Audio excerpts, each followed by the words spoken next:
The Great Pyramid of Giza is an assembly of over 2 million stone blocks, some weighing as much as 70 tons, stacked to a height of nearly 500 feet. For millennia, the scale of this project has invited a single question: how did a society without wheels or iron engines actually move all that weight? Because the builders left no surviving architectural plans, history has often been filled with speculation. Theorists have suggested everything from massive, suffering slave armies to lost levitation technologies and extraterrestrial intervention. Then, in 2013, archaeologists excavating man-made boat storage caves at Wadi al-Jarf on the Red Sea discovered a cache of 4,500-year-old papyrus fragments. These are the oldest inscribed documents ever found in Egypt. These texts are not royal decrees or religious myths. They are daily logbooks. The primary author was a middle-ranking official named Inspector Merer. During the 27th year of Pharaoh Khufu's reign, he was responsible for a specialized file, an elite team of about 200 boatmen.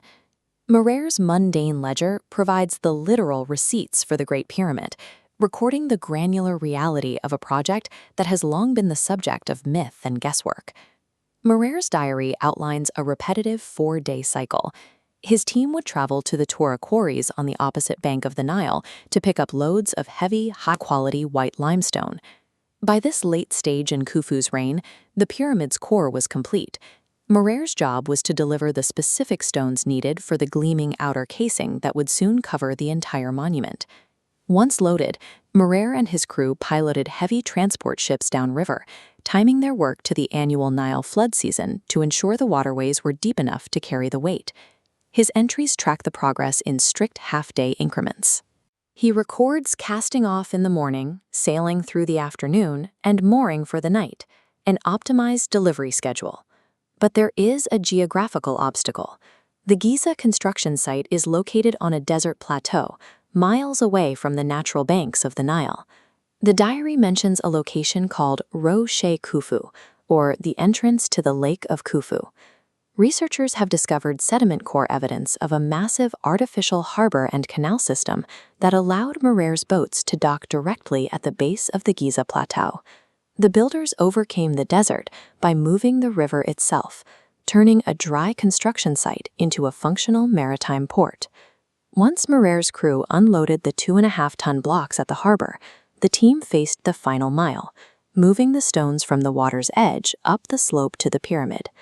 The toolkit for this transition was simple: thick ropes made of palm fiber, wooden transport sledges, and human labor. Dragging a heavy wooden sled across dry sand creates a physical problem. The runners push the sand forward, causing it to pile up into a berm until the sled becomes impossible to pull. This 12th dynasty painting shows the solution. A worker stands at the front of the sledge, pouring liquid directly into the sand. Adding water creates liquid bridges between sand grains, stiffening the surface. This prevents berming and reduces the pull force by 50%.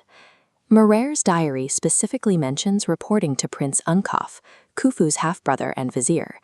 As the chief for all the works of the king, he was the mastermind behind this logistical ballet. Overcoming the brutal friction of the desert was a feat of applied physics, executed by highly organized teams.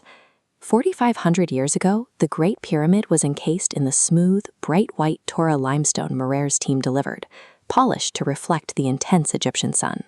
Merer's records document a well-fed, highly skilled elite corps. These laborers were provisioned with meat, poultry, and beer, operating as valued servants of the state, who even named their work gangs after the pharaoh's own royal insignia. There is a disconnect between the monumental grandeur of the pyramid and the mundane nature of the logbook. Behind the greatest architectural achievement of the ancient world are simple records of shifts, rations, and harbor management.